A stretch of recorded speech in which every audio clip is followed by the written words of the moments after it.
part of this process of responding to disruption is recognizing that our own voice and our awareness of it is a step we need to take. And it's part of the process. And it's okay to be at a place of recognizing our voice and being terrified to act in alignment of it. And it's okay to be at a place where we don't really know our voice. And it's okay to be anywhere in between, right? Because the work is really about raising our awareness to voice and then considering how we're going to act in alignment with it. And there's no right answer. It is how we will do it. And that differs for everyone. Welcome to the Midlife Reinvention Podcast. I'm your host, Kavita, and the founder of Power Purpose Play, a global community of women in midlife. I'm here to tell you that it's your time now to rediscover what has always been inside of you and bring that out into the world. If you're wondering what's next, but don't know quite what that is, or if you feel a twinge in your heart telling you that you have so much more to do and so much more to offer, you're in the right place. Ask yourself, if not now, when? Do you want to leave your job, start your own business, take control of your health, reignite the passion in your marriage, write that book, or at least that first chapter? Transitions like this can be daunting, but through listening to my story and interviews with incredible women every week, I hope to inspire you to take action. I rediscovered myself after the age of 50, and I know you can too. It's my time now to help you do just that. I'm so excited you're here. Let's dive in. Before we get started, I'd like to remind you of a unique learning opportunity coming up beginning the week of October 23rd for 6 weeks of transformational group learning. If you're going through a career or life transition and are wondering what's next, this group training opportunity will help you work through who you really are, what you really want, and how to get there. Not only will you have me as your guide, but you will have full access to my online course, complete with tools, exercises, and templates to work on between our live sessions. And you'll be surrounded by a small group of like-minded women for support and accountability. If this opportunity piques your interest, or you'd like to learn more about my one-on-one coaching, or you'd like access to my self-directed online course, it's my time now.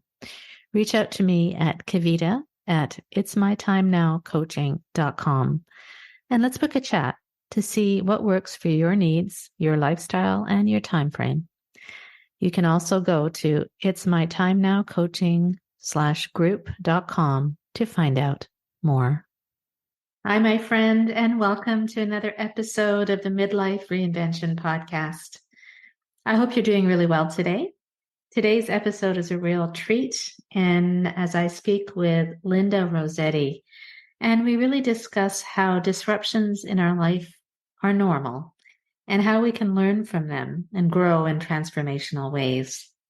We want to also discuss how our emotions, if we really pay attention to them and about how we feel, can serve us and guide us in transformative ways. We celebrated Thanksgiving here in Canada this past weekend, and it was really an opportunity for reflection on all that we are thankful for. And really, there is so much. Despite all the turmoil that is happening in the world, we must remain centered and consider, what am I really thankful for at this moment? I was able to practice the method called HAIL, or reframing my emotions, today, and it was really powerful. I recognized and honored that one emotion I was feeling, and that was very prevalent, was frustration. I honored its presence and asked myself, why is it here? I realized it was here because I'm constantly doing, and I'm sure you can relate to that, and just wanting more and more and expecting things to manifest right away. And then when they don't, I become frustrated. Always wanting more without stopping to think about what is already manifested. If I ask myself, how has this emotion really influenced me? It has influenced me with stress and worry, and which is really manifesting physically in that I've got headaches and backaches, and That is the result of my frustration, and that's not serving me well. If I was to ask myself, what can I learn from this emotion of frustration? It is this. I can't control the outcomes of my actions. I can only control my thoughts and my reactions. Rather than worrying about the outcome or manifestations, I need to be appreciative of all that is manifested already.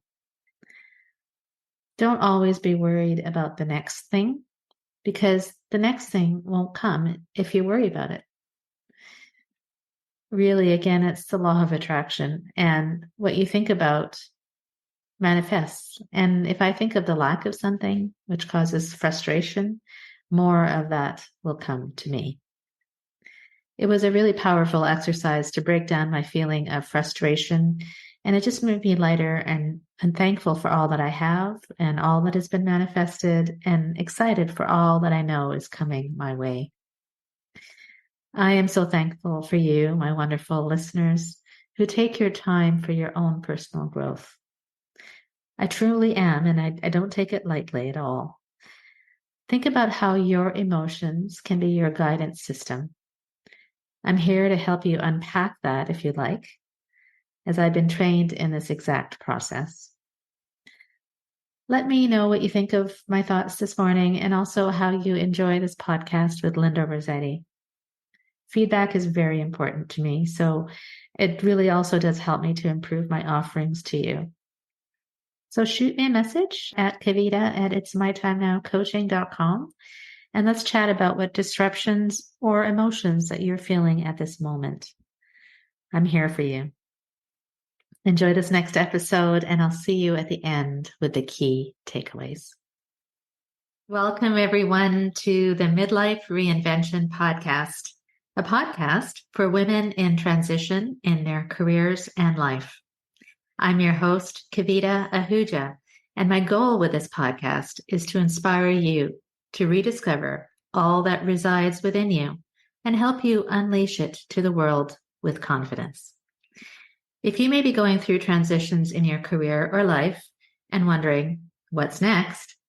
I'm here to tell you that you can do this, and I want you to believe and say with confidence, it's my time now.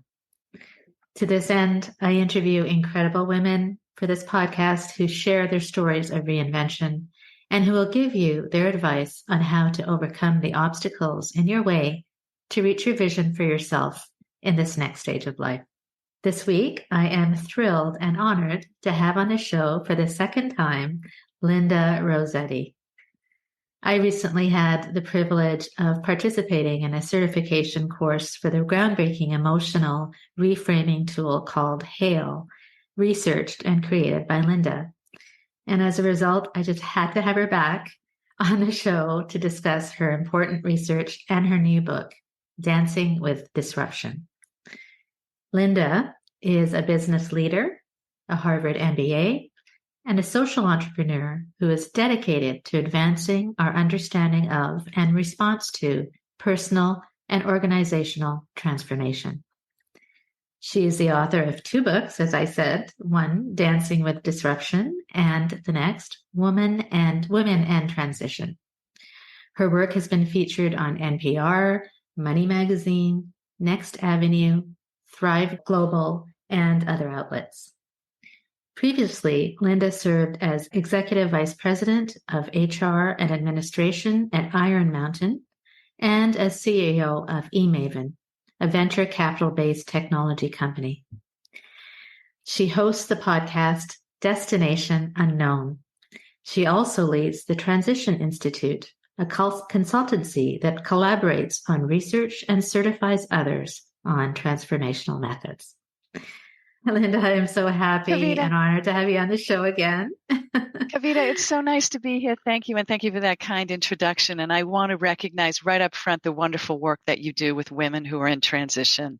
It's essential, and I'm cheering for you every moment. It's really wonderful work, and how lucky for those who kind of come into your orbit. Well, thank you so much. I really appreciate that. It really means a lot to me because, I wanted to have you on not only because of your important work, but also you're a mentor for me. So learning from you has been a privilege. And so I really wanted our listeners to understand the importance of your teachings, and especially the teachings and the recent teachings that you've imparted in the book Dancing with Disruption. So I would love to get into that and give you some examples from your own life and from people that you were included in your research. So I'm excited to dive right in. Me as well. Me as well. Yes, yes. So Linda, this book, Dancing with Disruption, I have it here. Just a little plug. Thank you. It comes at the heels of your previous book, Women in Transition. And as I was reading the introduction, it really indicates that the book is an invitation to change how we respond to shifts in our thinking about who we are. And I wanted to stress that you stress that these shifts are normal. They're a normal part of adult life, and they do signal really an invitation for us to grow in a transformational way. And so if I could just ask you, what triggered you to write this book, and why is it so important, especially perhaps now?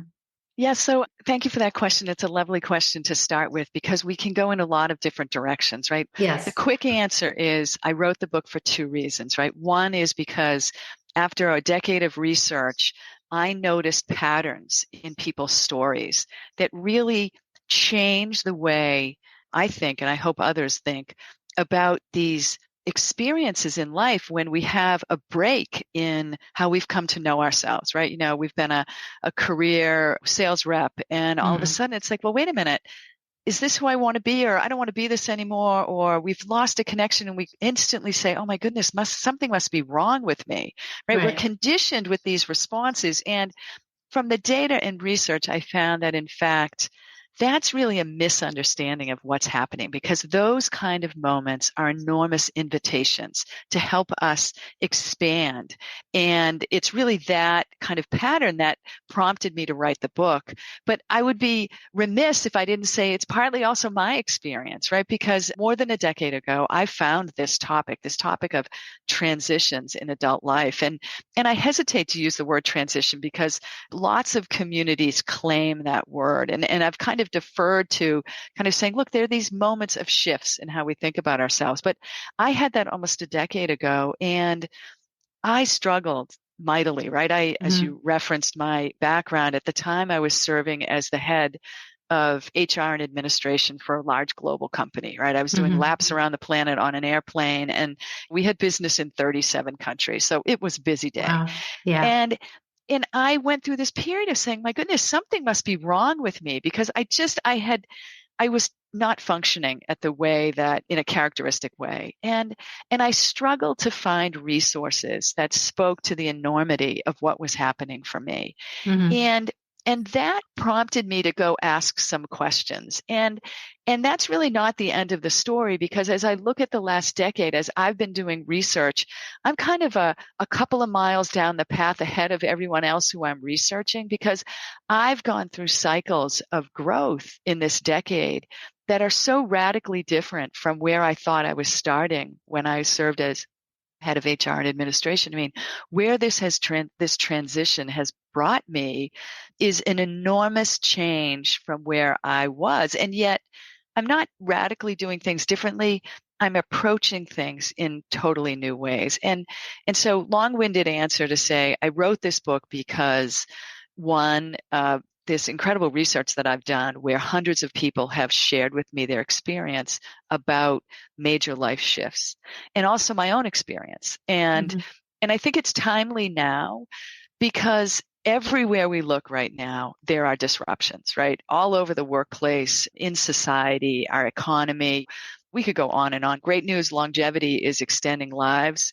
Well, Mm-hmm. okay, that means careers and earnings profiles might need to change for decades. We have technology that's eliminating some careers that we thought might have been there for our lifetimes, right? So there's so Yeah. much disruption.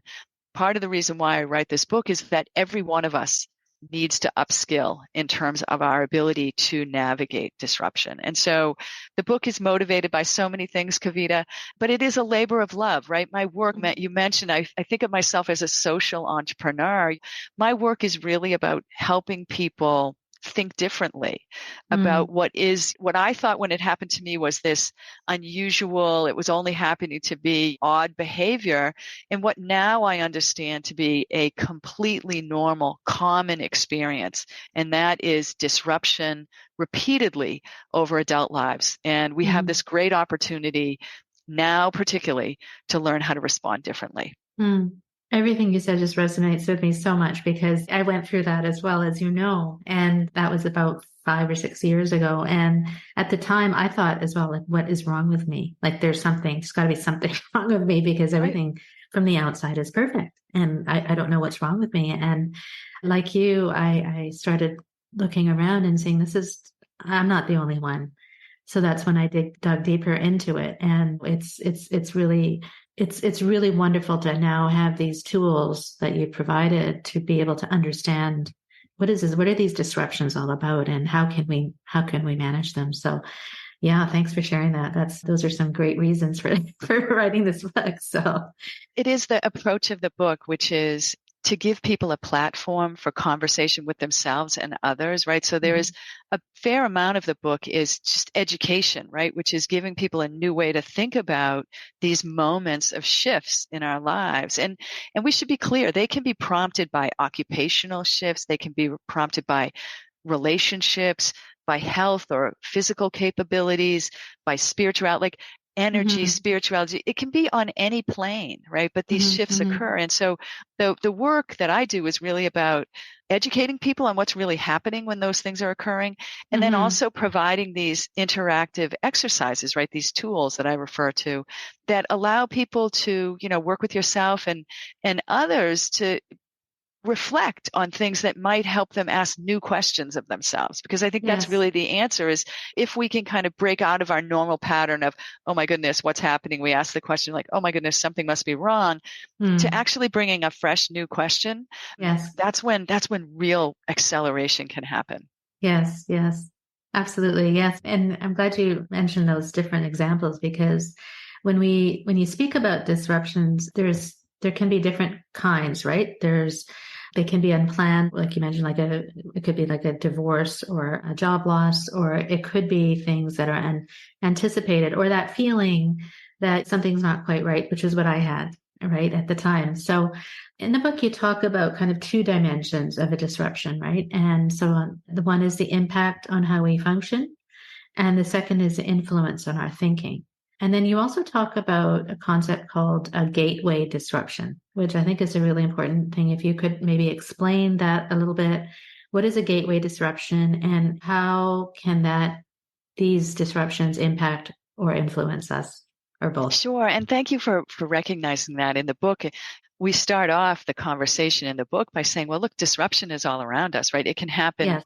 on our way to a doctor's appointment. We can run into a traffic jam and when a kerfuffle happens and we're Hmm, completely hmm. knocked off kilter, but we quickly reset and resume our day, right? So Yeah.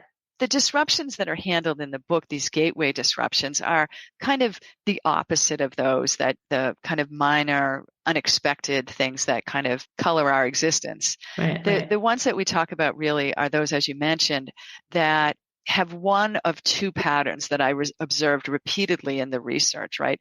One is that they impact our functioning, right? Like all of a sudden we're maybe characteristically very high achieving women, and yet for some reason we're not able to function at our normal level, right? What was Hmm. normal for us, recognizing of course that we're all different. What normal is for each of us differs.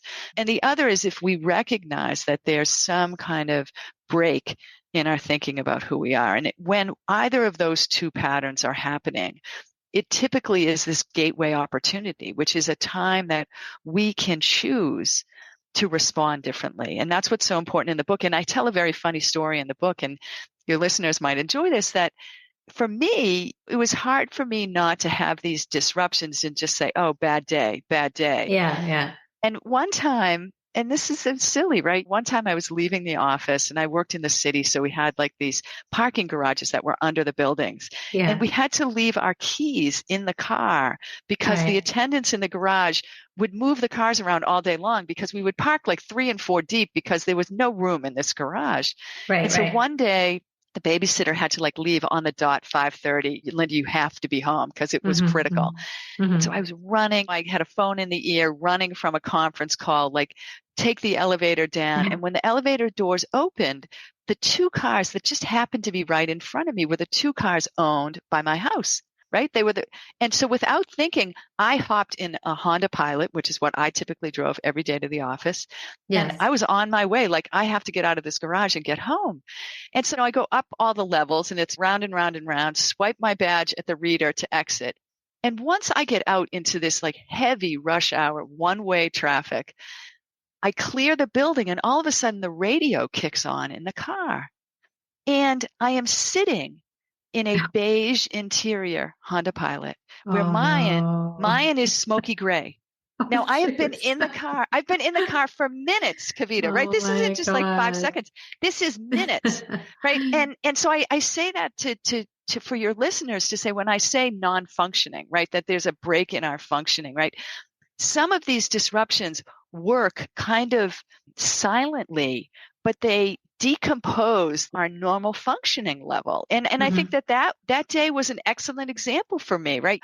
My normal patterns of functioning were being thrown off kilter. It was like the universe was trying to get my attention. Linda, you need to pay attention to this. And I think ultimately, this is what I'm suggesting, that there are times in our lives where a variety of things can happen. It's not often single threaded, right? There can be lots of things happening, but they cause us to recognize that there's an opportunity to pause and really think that perhaps there's a different response required. And I use that in loads of other stories in the book that say, look, if we respond differently at those moments, there can be great goodness ahead. And so that's the disruption right at the beginning. I think it's always valid to take a minute and do some definitions. Yes. And the disruptions that I'm interested in, and I know you're interested in as well, Kavita, are those that are really meaningful, that are asking people to rethink a little bit about who they are and how they hold meaning in this world. Yes. And that's really what a gateway disruption is. So did you get your car? Yes, but after more drama. It wasn't just a straight shot. But I'll let your listeners go find that out. Yeah, we'll have to read the book in order to. It is a very funny story. I'm embarrassed to tell you, but it is. Well, very funny. I mean, it's interesting, right? Because it completely, these things put you off kilter, like you said, and then things happen, and it's like a knock in the head. It's like, wow. Now I know. You look back at it, and I know that now it's like it was kind of a signal to say, oh, hold on a second, what's going on, right? So, well, and I think that's the thing. Yeah. If I had the education at that time, I could have interpreted that moment very differently. Yes. Instead, it took me almost another year of torment from that moment, of continual decomposing on various planes, and getting to a point where it said, wait a minute, stop the presses here. We have to do something different here. Yes. And I mean, something that happened, the kind of disruption happened to me as well. And I had this inner voice that was telling me that things needed to change, right? Or that there's something that was more inside of me. And I thought that by maybe changing the circumstances, like maybe changing my job or getting a different role, or by, I don't know, doing things differently, that internal voice would go away, or it would just dissipate. So that leads me to my next question about the difference between change and transition. And that's really fascinating. And that you mentioned, and we had talked about this before as well, is that change involves kind of a known outcome, right? But as you talked about, transitions actually require us to re-examine our assumptions, right? And it's always a choice. So can I explain this a little bit further? And that how, I think there was a really great example in your book about a mountain trail. And maybe that will be an example of what the difference is between change and transition. Sure. And I found through this research that there are really, at times of disruption, right, when we're at these gateway moments, there are actually meaningful differences between these two words, change and transition, even though we're really socialized to use them interchangeably. Right. So at moments when we are in this kind of state of disruption, changes are very goal oriented, right? They're actually used to make alterations or variations on an intact, right, or static self-concept, right? And that is very important, right? We say, okay, I am a butcher, a baker, a candlestick maker. I'm going to make some changes, a new job, a new apartment, a new whatever. We're maintaining the stability of our known self-concept under change. What happens in transitions is we're saying, okay, we're not entirely sure what the outcome will be. We're not making an alteration, so therefore we cannot define the outcome. We're going to welcome instability for a time. But through that, what we're doing is we're re-examining the assumptions upon which we anchor our self-concept, right? So maybe we're the butcher, the baker, the candlestick maker, but maybe some of the assumptions that we use to define those things need to be updated or need to be thrown out and new ones welcomed, right? So transitions really are welcoming this instability in self-concept for a time. And I do use this story in the book and I'm happy that it meant something to you, because I thought that it was really interesting as I started to do the research, and I needed people in the research to kind of understand what I was talking about. I always talked about this mountain, and it's as if we're hiking on a mountain, right? That has all these horizontal loops that kind of go around and around. But what's different about this mountain is that the horizontal loops never gain altitude, right? They only go around, right? And the only way to gain altitude is to choose a transition, right? Is to go up, right? To evaluate our self-concept so that we can get to a higher elevation. And what's fascinating is that we can make all sorts of alterations, believing, of course, that another loop around the same horizontal is actually something new. But in fact, we've gained absolutely no elevation. We're doing the exact same thing, just in a different way. different way, right? It might be stormy on the mountain this time around, and last time maybe it was sunny, but we've not gained any elevation. And what's happening at a disruption is that we're being placed at the trailhead, right? The trailhead of an ascent. And we're being asked to say, will we ascend? And I think that that's the invitation that disruption is really offering us. And from my research, what I've learned is that while when we think mountain, we think of this kind of sloping to a peak.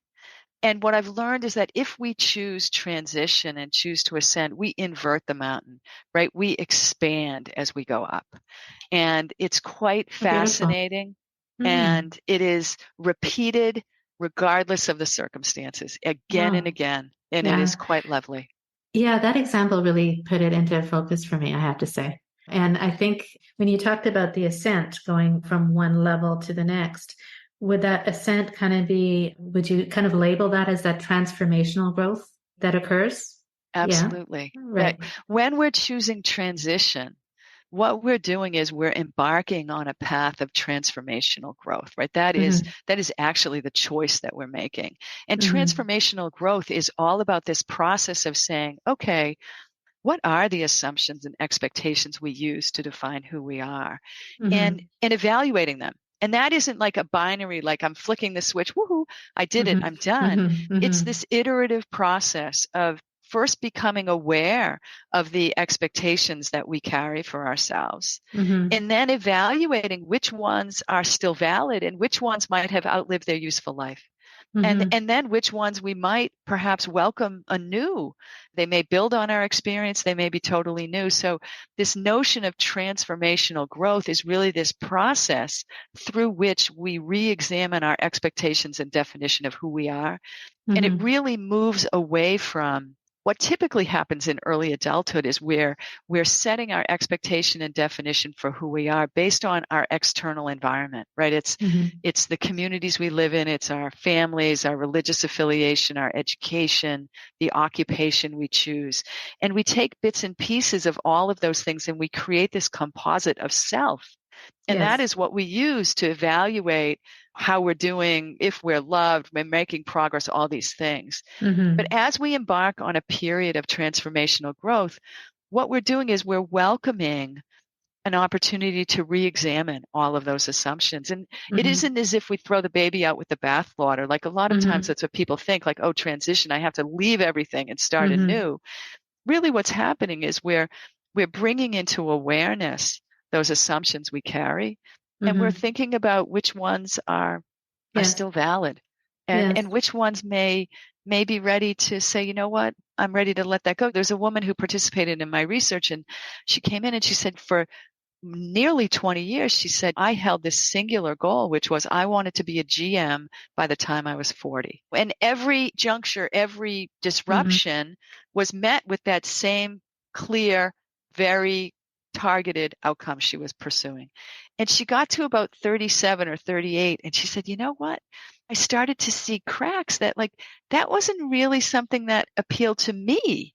I held it, but there was this gap I began to be aware of between the things that made me happy, that energized me, that kind of engaged my heart, and what that meant. What that meant, yeah. And that for her was this beginning of a process to really dig into what did it mean to be a GM by 40, and why did that make sense? Yes, And yes. her process was this iterative set of steps that helped her look at what in fact did Hmm. matter and Hmm. helped her repot her career Yeah. in a different way.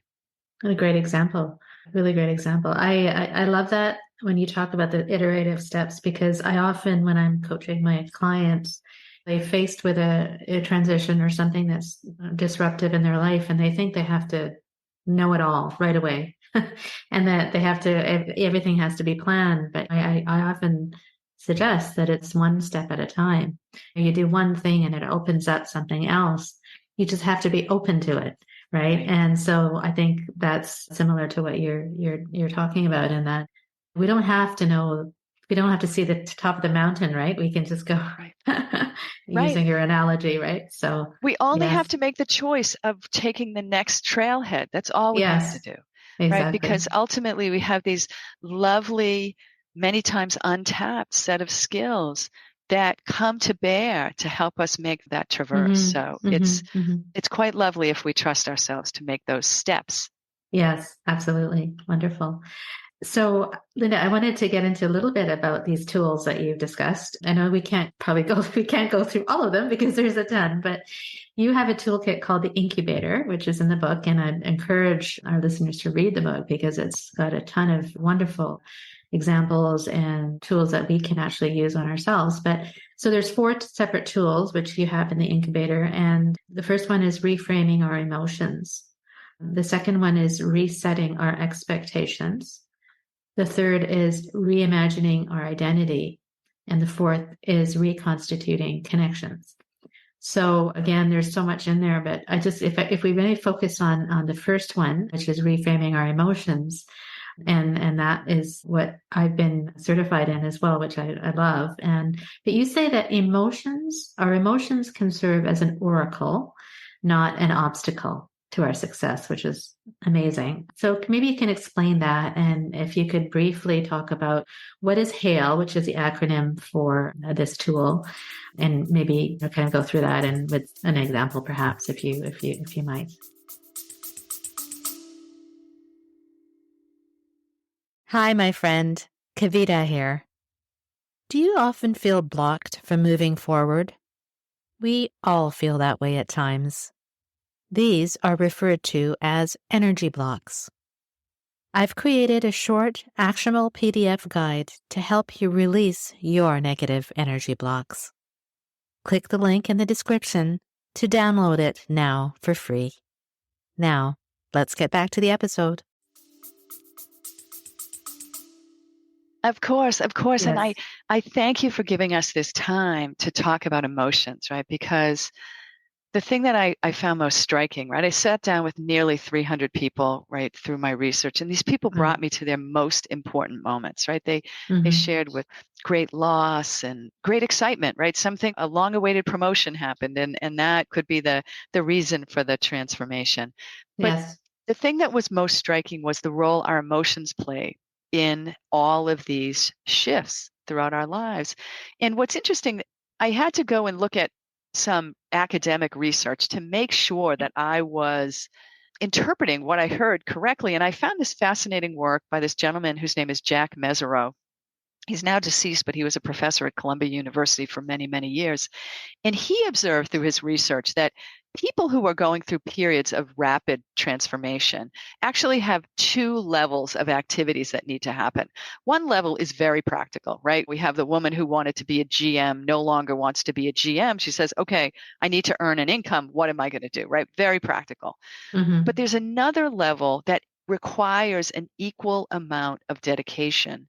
And that is our emotional reaction to the change. Because what Mesereau observed was that when we disengage from a stable self-concept, our emotions fire to keep us safe, right?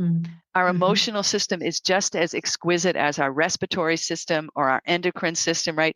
It is a bodily system that knows how to work to keep us safe. And so when we say, okay, I'm no longer going to be a GM, and we disengage knowingly saying, okay, I'm okay, it's going to be unstable for a time, the emotions are firing. And so this reframing emotion tries to give us a technique that allows us to honor the presence of these emotions, but also allow us to keep moving on this transformational path that we really want to pursue.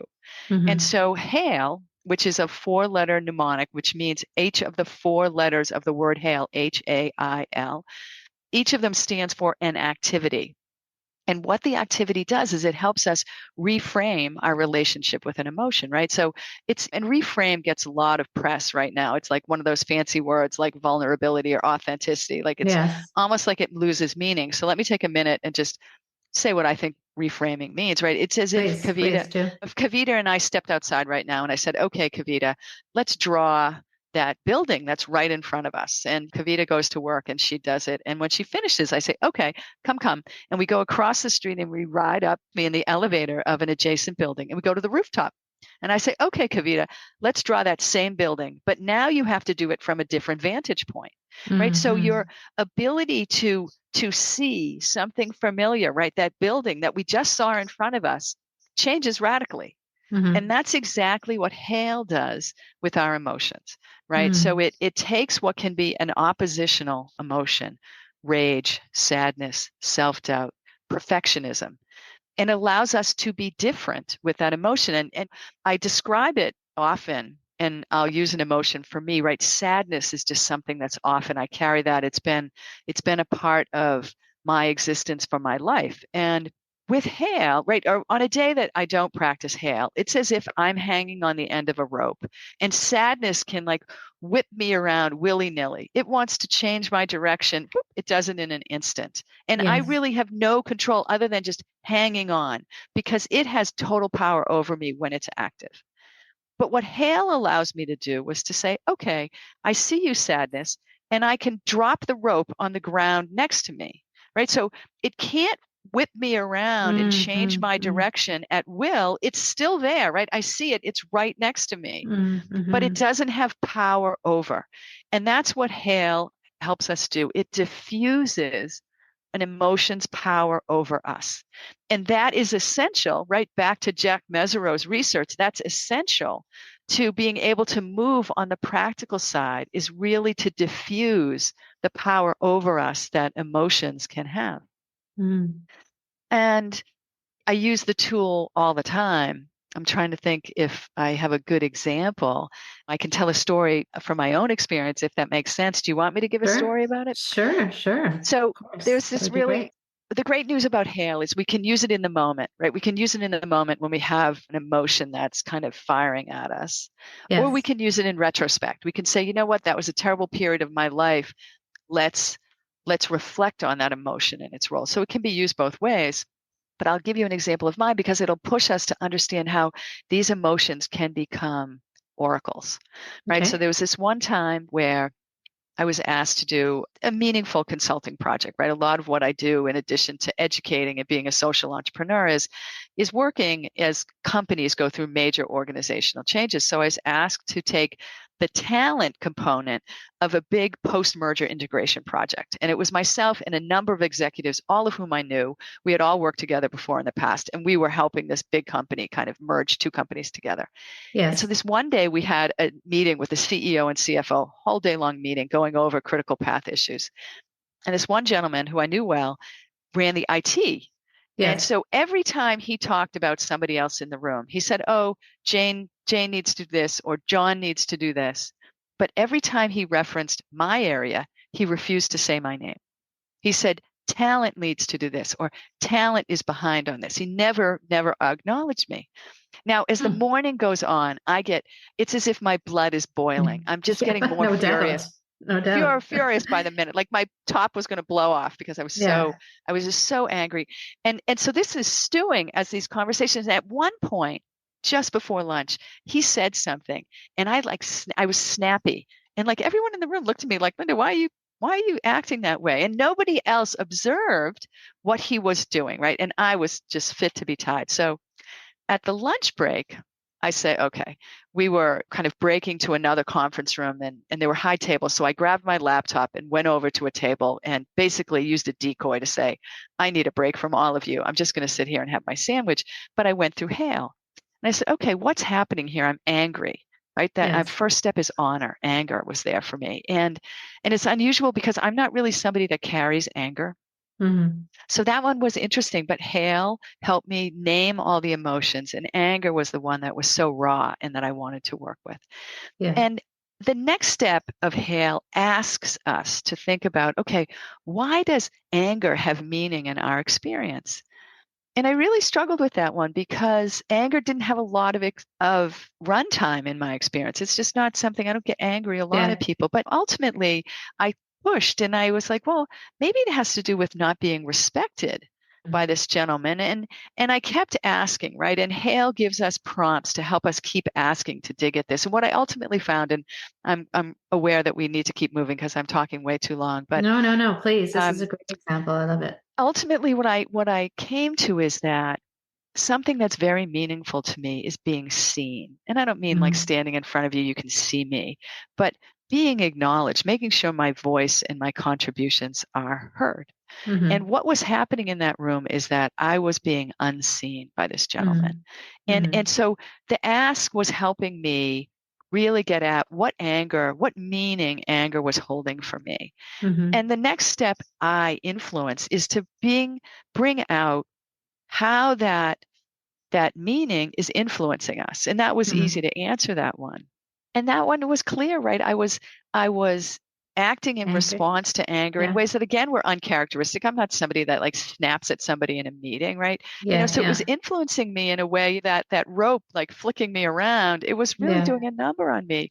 But ultimately, Hale asks us to say, what if that emotion is there to teach us something, right? What might we learn, right? The L is learn. Mm. And that prompt really helped me get to a beautiful place, which is it really wasn't about him. It was Mm. about me voicing, right? Bringing my voice to the conversation and my willingness to do it.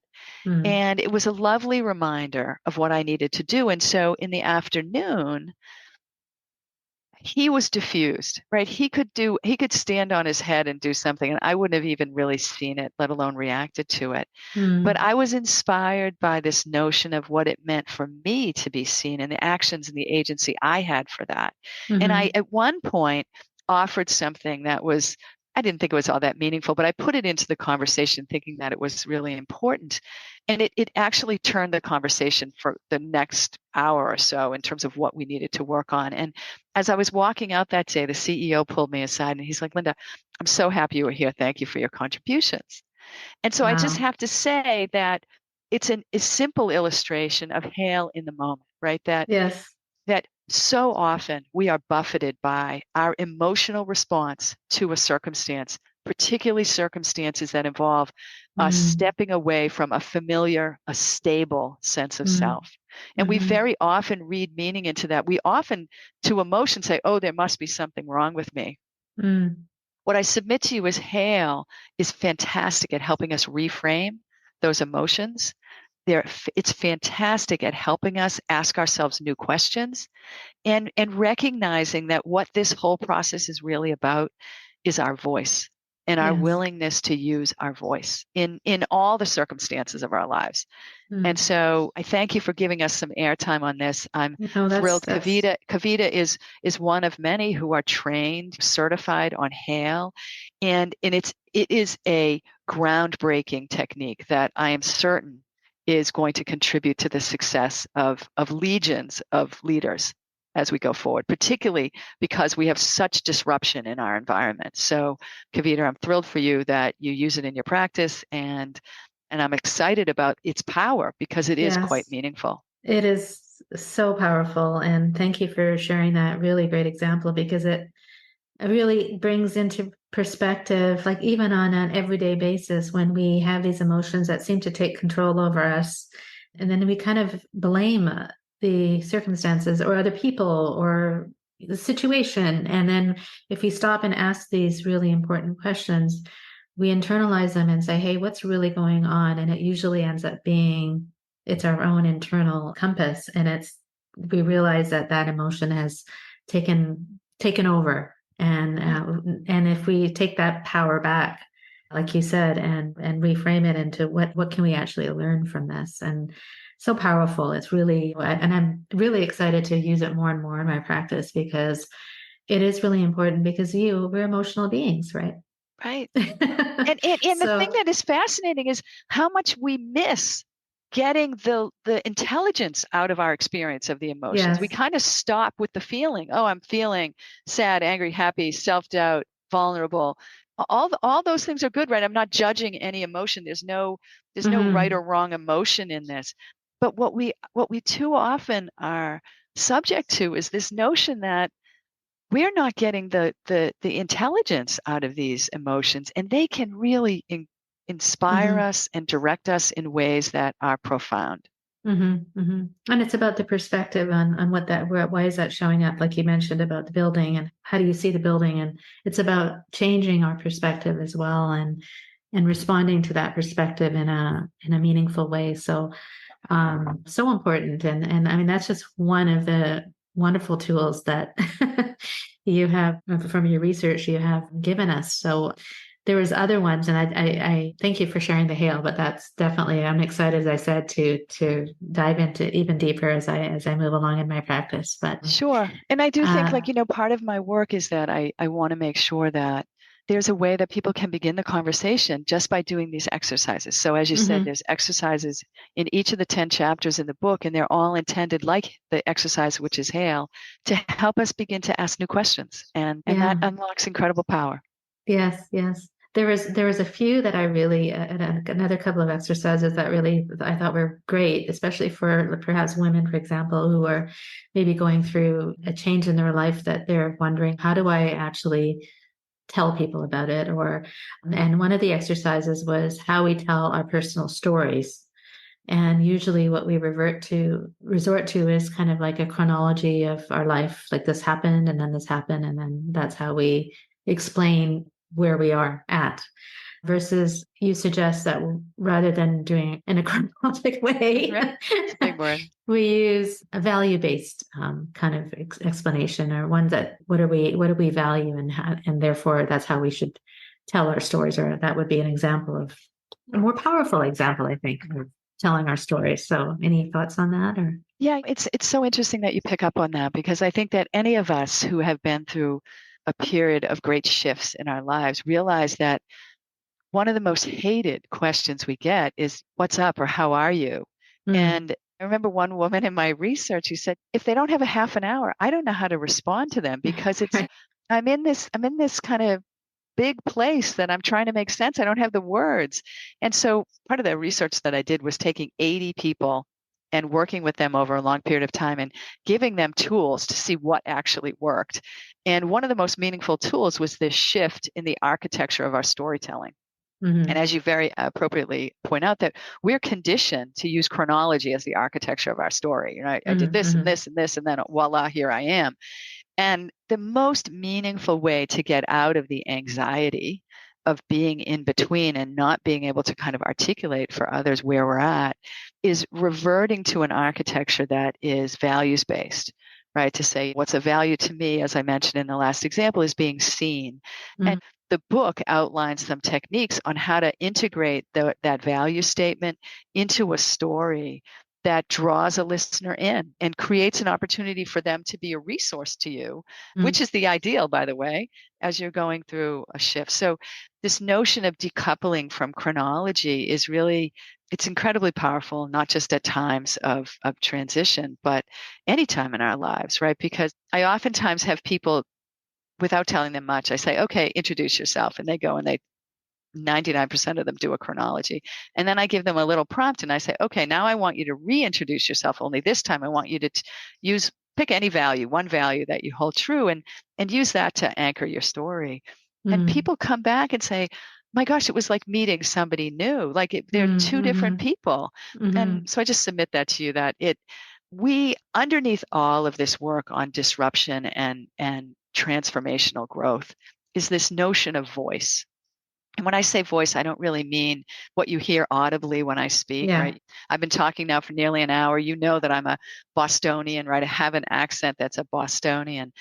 But it's not really about what I'm audibly saying. When I say voice, I'm really talking about our truth, right? Our essence, who we are. And storytelling is a way to begin to really think about what that truth is. And I don't mean to sound silly by saying that, because as we come into adulthood, we're so used to adopting expectations and assumptions from around us. What that can do is that can really shape our voice, sometimes mute our voice. And so the first step in a transformational process is oftentimes really kind of trying to connect in a current way with voice, with our truth.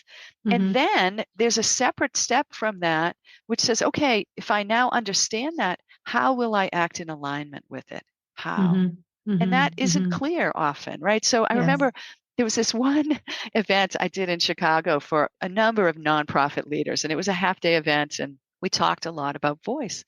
And at the end, people were just chatting with one another, and these two women came up with me, and one woman arrived first, and she was in tears. And she said, Linda, I can hear my voice. It's screaming at me. But she was terrified, right? Terrified by the consequences of acting in alignment with her voice, right? Many of us come to these moments mid to later in life. We have so many responsibilities. It's real. She's like, I can see the consequences, and I don't know how to process how to act in alignment with that voice. That is one very realistic scenario of what's happening as we're navigating a transformative growth process. The lady standing right next to her immediately put her hand above her eyebrows and started searching like she was a seafarer in olden days. And she said, I'm searching.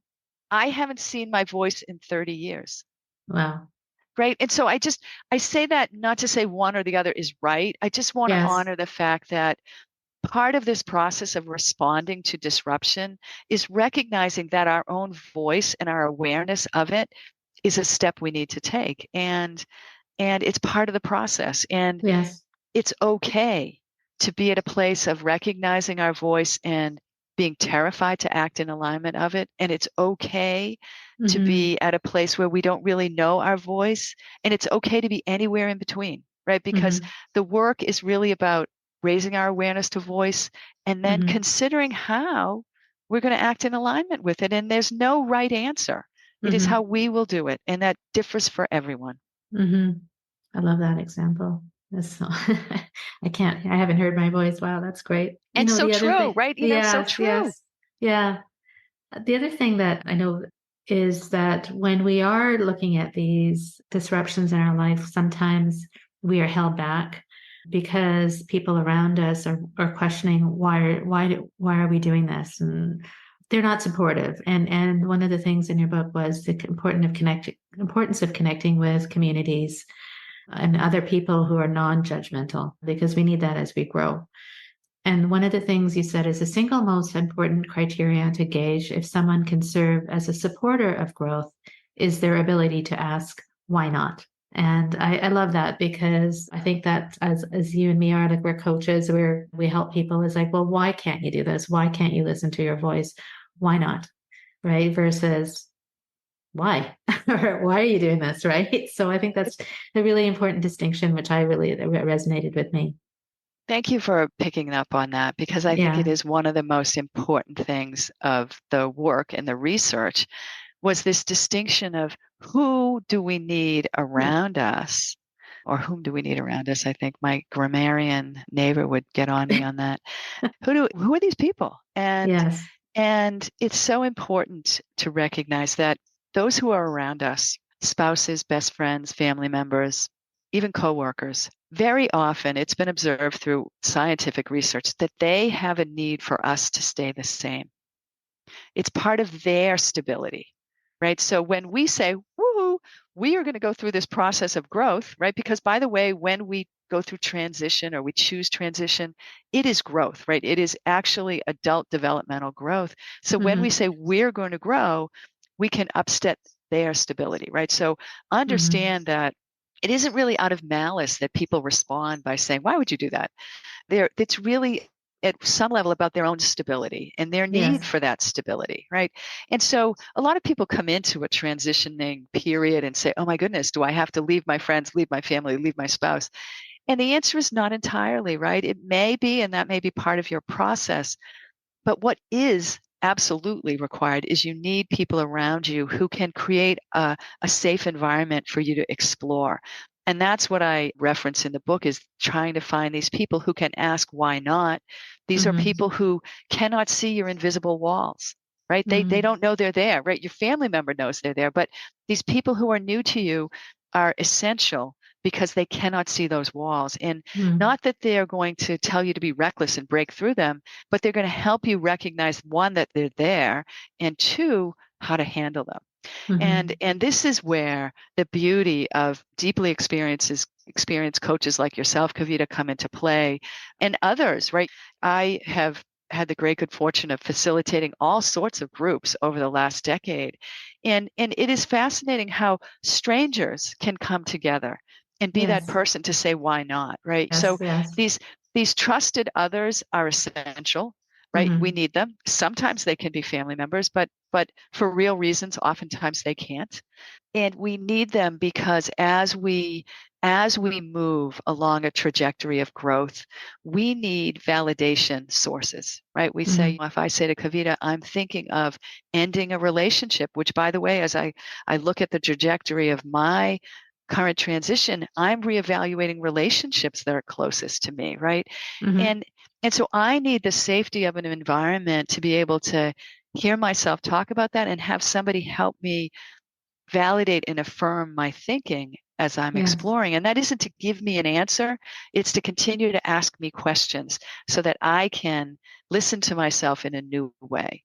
And that's really what these activities about reconstituting our community are about. It's about finding people who can help ask why not, and doing so in an environment where we can get a new source of affirmation and help us continue to ask questions that can be meaningful to our growth. Goodness, I can talk to you forever. I learn so much every time you speak. Well, that's why we love the work we do, Kavita, right? And the great news is that you're an enormous resource to the people that have access to you. You have deep experience in the topic of transformational growth, and you're also somebody who is so skilled in the corporate environment. So you are an invaluable partner to people who can work with you. That's very kind of you. Thank you so much. So I know we're almost to the end of our conversation, but I wanted to share one of the last quotes that you had in a book. And this is something that I really try to stress to the women that I coach. And it's this one, and I'll quote, "I wish for you an unfettered connection to who you are and a willingness to trust your truth in all the circumstances in your life. The world urgently needs your voice, regardless of its expression or stage of completion." I love that. That just really gave me the chills when I read it, because it's so true. I mean, what we have inside of us, the world needs. And it's just a matter of listening to that voice and putting it out there, as messy as it is, or as perfect as it is. Exactly. I was going to ask you your interpretation of it, but I just got involved in that. No, that's exactly it, right? Yeah. We started by talking about we're at this inflection point in the universe, right? We have Mm-hmm. we have this incredible period of transformation, right? Our workplaces are changing. We have a climate crisis. We have a global refugee and immigration crisis, right?